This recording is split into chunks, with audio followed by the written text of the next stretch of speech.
sense of family at Microsoft. And if you're lucky enough to visit the Microsoft campus yourself, be sure to play along, especially when you pass someone in the famous high five corridor. Assalomu alaykum qadrli do'stlar, Transformers Education kanali obunachilari. Bugungi videomizda biz dunyodagi eng yirik IT kompaniyalaridan biri bo'lgan Microsoft kompaniyasi to'g'risidagi qiziqarli ma'lumotlarni sizga ulashishga harakat qilamiz.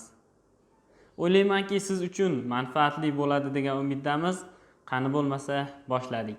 Microsoft kompaniyasi juda ko'p bora sudga tortilgan. Buning sababi oxirgi 10 yillikda asosan monopoliya siyosatiga bog'liq muammolardan sodir bo'lgan. Ikkinchisi, Bill Gates Microsoft kompaniyasiga asos solish uchun Harvarddagi o'qishini tashlagan.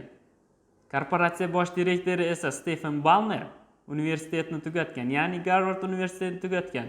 Lekin Microsoft kompaniyasiga qo'shilish uchun Harvard universitetida aspirantura bosqichida o'qiyotganda universitetni tashlashga majbur bo'lgan. Microsoft boshida Soft deb nomlangan. 1976-yilda bu nom o'zgardi, ya'ni chiziqcha olib tashlandi.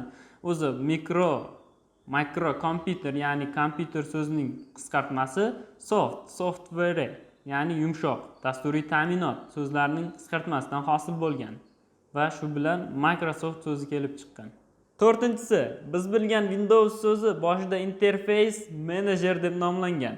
Yaxshiyamki marketing sohasidagilar bu nomni o'zgartirgan.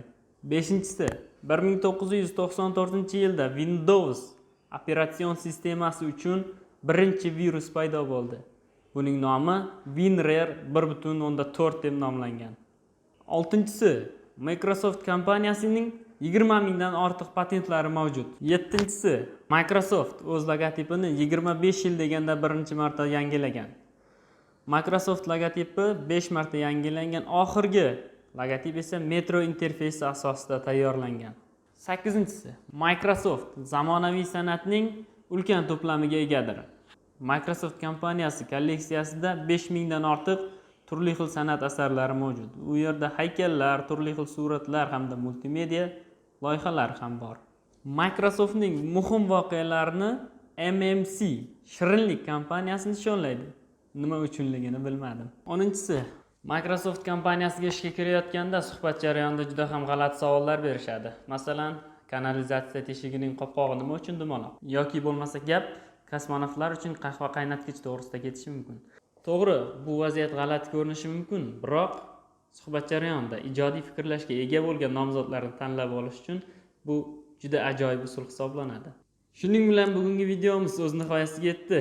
Videomiz siz uchun manfaatli va qiziqarli bo'ldi degan umiddamiz. Kelgusi videolarimizda qaysi mavzular to'g'risida gaplashishimizni izohlarda qoldiring. Biz sizning fikringizni albatta inobatga olamiz. Kelgusi videolarda ko'rishguncha xayr salomat bo'ling. Siz bilan Zuhriddin Mamadyorov bo'ldi. Biz birgalikda yurtimizda texnologiyani rivojlantiramiz.